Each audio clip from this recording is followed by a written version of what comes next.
Daily bread Bible facts ప్రేక్షకులకు నా హృదయపూర్వక వందనములు.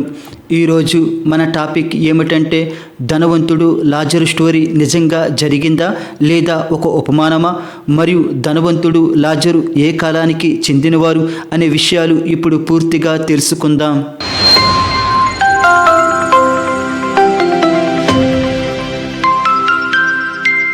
బైబిల్లో ధనవంతుడు లాజరు స్టోరీ మనకందరికీ సుపరిచితమే.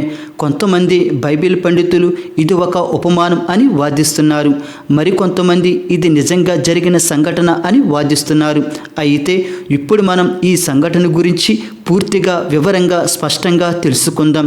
కావున ఈ వీడియోను చివరి వరకు వీక్షించి లైక్ చేసి సబ్స్క్రైబ్ చేసుకోగలరు. ధనవంతుడు లాజరు గురించి లూకాసు సువార్త 16వ అధ్యాయము 19 నుంచి 31 వచనాల వరకు వ్రాయబడింది. ధనవంతుడు చనిపోయాక పాతాళంలోకి వెళ్ళి శ్రమలు అనుభవిస్తాడు. ఎందుకంటే భూమి మీద ఉన్నప్పుడు ఇష్టానుసారంగా సుఖం అనుభవించాడు. అలాగే లాజరు చనిపోయాక పరదేశంలో చేరి సుఖమును అనుభవిస్తాడు. ఎందుకంటే భూమి మీద ఉన్నప్పుడు శ్రమలు మరియు కటిక పేదరికం అనుభవించాడు. ఇలా ఈ సంఘటన మనకు తెలిసిందే. అయితే ఇప్పుడు మనం ఈ సంఘటన నిజంగా జరిగిందా లేదా ఒక ఉపమానమా అనేది తెలుసుకుందాం. కొంతమంది బైబిల్ పండితులు ధనవంతుడు లాజరు సంఘటన ఉపమానం అని నిర్ధారిస్తున్నారు, మరికొంతమంది ఇది నిజంగా జరిగింది అని నిర్ధారిస్తున్నారు. కానీ ధనవంతుడు లాజరు స్టోరీ ఒక ఉపమానం కాదు, నిజంగా జరిగిందే. నిజంగా జరిగింది అనడానికి లేఖనాధారాలు ఇప్పుడు పరిశీలిద్దాం. మొదటి కారణం ఏమిటంటే, యేసుక్రీస్తు శిష్యులకు ధనవంతుడు లాజరు గురించి చెప్పినప్పుడు ఇది ఒక ఉపమానం అని ఎక్కడా చెప్పలేదు. అదే వీరి గురించి చెప్పకముందు యేసుక్రీస్తు కొన్ని ఉపమానాలు చెప్పాడు, కానీ వాటిని మాత్రం ఉపమానాలు అని యేసుక్రీస్తు డైరెక్ట్గా చెప్పాడు. ఉదాహరణకు లూకా 8:4లో విత్తువాడు గురించి చెప్పే ముందు ఉపమాన రీతిగా చెప్తున్నట్టుగా యేసుక్రీస్తు గారు చెప్పారు. అలాగే లూకాసు సువార్త 12:16లో ధనవంతుడైన రైతు గురించి చెప్పే ముందు ఉపమానము చెప్తున్నట్లుగా యేసుక్రీస్తు గారు చెప్పారు. అలాగే లూకా 13:6లో ఫలించని అంజూరపు చెట్టు గురించి చెప్పే ముందు ఉపమానము చెప్తున్నట్లుగా యేసుక్రీస్తు గారు చెప్పారు. అలాగే లూకాసు సువార్త 14:7లో వివాహ విందు గురించి చెప్పే ముందు ఉపమానము చెప్తున్నట్లుగా యేసుక్రీస్తు గారు చెప్పారు. కానీ అదే లూకాసు సువార్తలో ధనవంతుడు లాజరు సంఘటన యేసుక్రీస్తు శిష్యులకు చెప్పేటప్పుడు ఇది ఉపమానం అని ఎక్కడా చెప్పలేదు. కావున ధనవంతుడు లాజరు స్టోరీ ఉపమానం కాదు, నిజంగా జరిగిందే. ఇప్పుడు రెండవ కారణం చూద్దాం. ధనవంతుడు లాజరు స్టోరీలో వ్యక్తుల యొక్క పేర్లు యేసుక్రీస్తు గారు చెప్పడం జరిగింది. అదే మిగతా ఉపమానాలలో అయితే ఎక్కడా కూడా వ్యక్తుల పేర్లు చెప్పలేదు. ముఖ్యంగా భేదవాడైన లాజరు పేరు చెప్పడం జరిగింది. లాజరు అను పదం ఎలియాజరు అను పదం నుంచి వచ్చింది. దీనిని హెబ్రీ భాషలో దేవుడే నాకు సహాయం అని అంటారు. మరియు అబ్రహాము యొక్క పేరును యేసుక్రీస్తు గారు ప్రస్తావించారు. ఎందుకంటే లాజరు చనిపోయాక అబ్రహాము రొమ్మున ఆనుకొని ఉన్నాడు అని రాయబడింది. అయితే ధనవంతుని పేరు మాత్రం యేసుక్రీస్తు గారు చెప్పలేదు. ప్రపంచంలో ధనవంతుడికి గొప్ప పేరు ఉన్నా దేవుని దృష్టిలో అతను పేరు లేని వ్యక్తిగా మిగిలిపోయాడు. అలాగే ప్రపంచంలో ఎవరూ పట్టించుకొని లాజరును మాత్రం దేవుడు వ్యక్తిగతంగా పేరుతో గుర్తించాడు. ఈ విధంగా ఈ స్టోరీలో అసలైన వ్యక్తిగత పేర్లను యేసుక్రీస్తు గారు ప్రస్తావించడం ద్వారా ఇది నిజంగా జరిగిన సంఘటనగా మనం పరిగణించవచ్చు. కావున ధనవంతుడు లాజరు స్టోరీ నిజంగా జరిగినది, ఉపమానం కాదు. ఇప్పుడు మూడవ కారణం చూద్దాం. ధనవంతుడు లాజరు స్టోరీ చదివినప్పుడు ఎక్కడా కూడా ఉపమానంలో ఉన్నట్టు మనకు అనిపించదు. ఎందుకంటే ఉపమానం అనేది ప్రాపంచిక దృష్టాంతాన్ని ఉపయోగించి ఆధ్యాత్మిక సత్యాన్ని వివరిస్తుంది. కానీ ధనవంతుడు లాజరు స్టోరీ ఎటువంటి ప్రాపంచిక దృష్టాంతం లేకుండా నేరుగా ఆధ్యాత్మిక సత్యాన్ని తెలియజేస్తుంది. ఒక మనిషి మరణం తర్వాత జీవితం ఎలా ఉంటుందో నేరుగా చెప్పబడింది. అలాగని ప్రాపంచిక దృష్టాంతంలో చెప్పబడలేదు. ప్రాపంచిక దృష్టాంతం అంటే తప్పిపోయిన గొర్రె మరియు ద్రాక్ష తోట మరియు ఆవగింజ మరియు విత్తువాడు వంటివి ఉపయోగించి ఆఖరికి ఆధ్యాత్మిక సత్యం చెప్పడం. కానీ ధనవంతుడు లాజరు స్టోరీలో ఇవేమీ లేవు.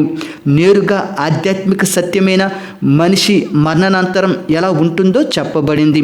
కావున ధనవంతుడు లాజరు స్టోరీ నిజంగా జరిగినది, ఉపమానం కాదు. ఇప్పుడు ధనవంతుడు లాజరు సంఘటన ఏ కాలంలో జరిగిందో తెలుసుకుందాం. కొంతమంది ధనవంతుడు లాజరు స్టోరీ మోషే కాలంలో జరిగింది అని అంటున్నారు. మరికొంతమంది అసలు ఏ కాలంలో కూడా జరగలేదు అని అంటున్నారు.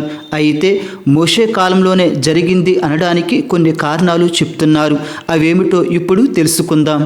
ధనవంతుడు పాతాళంలో అగ్నిజ్వాలలలో యాతన పడుతుండగా భూమి మీద ఉన్న తన 5 సహోదరులకు పాతాళంలో చేరకుండా ఉండాలి అంటే ఏం చేయాలో సాక్ష్యం చెప్పడానికి అబ్రహామును ధనవంతుడు అనుమతి కోరతాడు.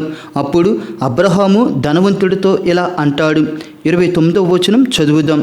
అందుకు అబ్రహాము, వారి యొద్ద మోషేయు ప్రవక్తలను ఉన్నారు, వారి మాటలు వినవలనని అతనితో చెప్పగా, ఈ లేఖనం ప్రకారం అబ్రహాము ధనవంతుడితో ఇలా అంటాడు.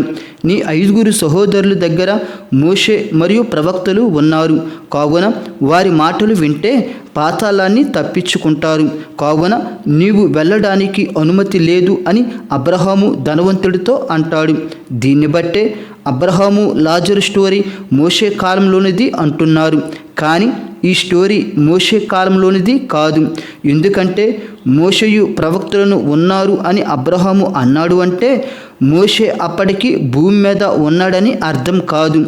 మోషేయు అంటే మోషే వ్రాసిన ధర్మశాస్త్ర గ్రంథాలైన 5 పుస్తకాలు. అవి ఆదికాండము, నిర్గమకాండము, లేవియాకాండము, సంఖ్యాకాండము, ద్వితీయోపదేశ కాండము. ఈ 5 పుస్తకాలు చదివి గైకొంటే భూమి మీద నీ 5 సహోదరులు పాతాళం తప్పించుకుంటారని అబ్రహాము ధనవంతుడితో అంటున్నాడు. అలాగే ప్రవక్తలను అంటే యెహోషువ మరియు సమూయేలు మరియు రాజుల గ్రంథాలు వ్రాసిన ప్రవక్తలు మరియు పెద్ద ప్రవక్తలైన 5 మరియు చిన్న ప్రవక్తలైన 12 మంది వ్రాసిన పుస్తకాలు. ఈ పుస్తకాలు చదివి గైకొంటే నీ 5 సహోదరులు పాతాళం తప్పించుకుంటారు అని అబ్రహాము ధనవంతుడితో అంటున్నాడు.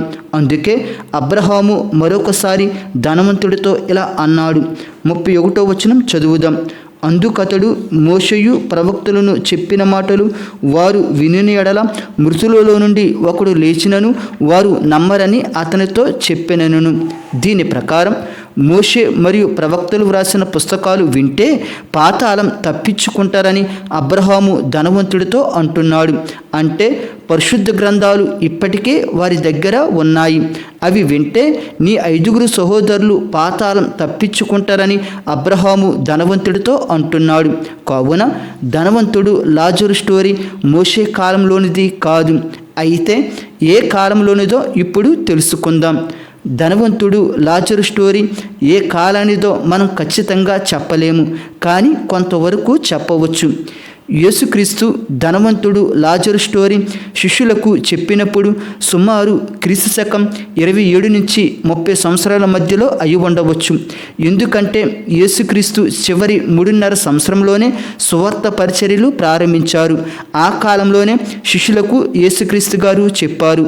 అంటే ఈ 3.5 సంవత్సరముల కాలం ముందే ధనవంతుడు లాజరు స్టోరీ జరిగిందని మనం అర్థం చేసుకోవాలి. అలాగే ధనవంతుడు లాజరు యొక్క జీవన శైలిని చూస్తే ధనవంతుడు ఊదా రంగు వస్త్రాలు అనగా పర్పుల్ కలర్ వస్త్రాలు మరియు సన్నని నారబట్టలు ధరించేవాడు. ఇవి అప్పట్లో చాలా ఖరీదైనవి. రాజులు మరియు ఉన్నత వర్గంలో ఉన్నవారు మరియు ధనవంతులు మాత్రమే ఇటువంటి వస్త్రాలు ధరించేవారు. మరియు ధనికులు విలాసవంతంగా ప్రతిరోజు విందులు చేసేవారు. అలాగే వారు ఉండే భవనాలు పెద్ద పెద్ద గుమ్మాలతో ఉండేవి. అప్పుడు సాధారణంగా పేదవారు ఆ గుమ్మాల దగ్గర పడుకోవడం లేదా ఏమైనా అడగడం చేసేవారు. అందులో భాగంగా పేదవాడైన లాజరు కూడా ధనవంతుని గుమ్మం దగ్గర పడుకుని ఉంటే కుక్కలు వచ్చి అతని కురుపులు నాకేవి మరియు ధనవంతుని బల్ల దగ్గర మిగిలిన రొట్టె ముక్కలు తినేవాడు. ఇలా ఇటువంటి ధనవంతుడు పేదవాడు అనే సంస్కృతి యెరూషలేము 2వ మందిరం నిర్మాణం తర్వాతే వచ్చింది. ఎందుకంటే అంతకు పుట్టకముందు ఇశ్రాయేలీయులు బబులోను చెరలో ఉన్నారు. బబులోను చెరకు ముందు రాజుల కాలంలో ఉన్నారు. రాజుల కాలం ముందు న్యాయాధిపతుల కాలంలో ఉన్నారు. న్యాయాధిపతుల కాలం ముందు మోషే యెహోషువ అనే నాయకుల కాలంలో ఉన్నారు. నాయకుల కాలం ముందు ఐగుప్తు దేశంలో బానిసలుగా ఉన్నారు. కావున నాయకుల కాలం నుంచి మరియు రాజుల కాలం మధ్యలో ధనవంతుడు భేదవాడు అనే సంస్కృతి లేదు. బబులోను చెర తర్వాత రెండో మందిరం నిర్మాణం తర్వాతే ఈ సంస్కృతి వచ్చింది. అప్పటికి మోషే వ్రాసిన 5 పుస్తకాలు అలాగే ప్రవక్తలు వ్రాసిన మిగతా పుస్తకాలు దేవుడు వ్రాయించేశాడు. ఆ తరువాతనే ధనవంతుడు లాజరు సంఘటన జరిగింది. అందుకే మోషేయు ప్రవక్తల మాటలు వినాలని అబ్రహాము ధనవంతుడితో అన్నాడు. అంటే మోషే వ్రాసిన పుస్తకాలు ప్రవక్తలు వ్రాసిన పుస్తకాలు చదివి గైకొనాలని అబ్రహాము అన్నాడు. కావున ధనవంతుడు లాజరు సంఘటన అనేది రెండో మందిరం నిర్మాణం నుంచి యేసుక్రీస్తు శిష్యులకు చెప్పిన క్రీస్తు శకం 1వ శతాబ్దం మధ్యలో జరిగింది. అలాగని ధనవంతుడు లాజరు స్టోరీ అబ్రహాము కాలంలో లేదా మోషే కాలంలో లేదా న్యాయాధిపతుల కాలంలో లేదా రాజుల కాలంలో జరగలేదు. రెండో మందిరం నిర్మాణం తర్వాత నుంచి యేసుక్రీస్తు కాలం వరకు మధ్యలో ఉన్న కాలంలోనే ఈ సంఘటన జరిగింది. దేవుడు మిమ్ములను మీ కుటుంబములను దీవించునుగాక. ఆమేన్.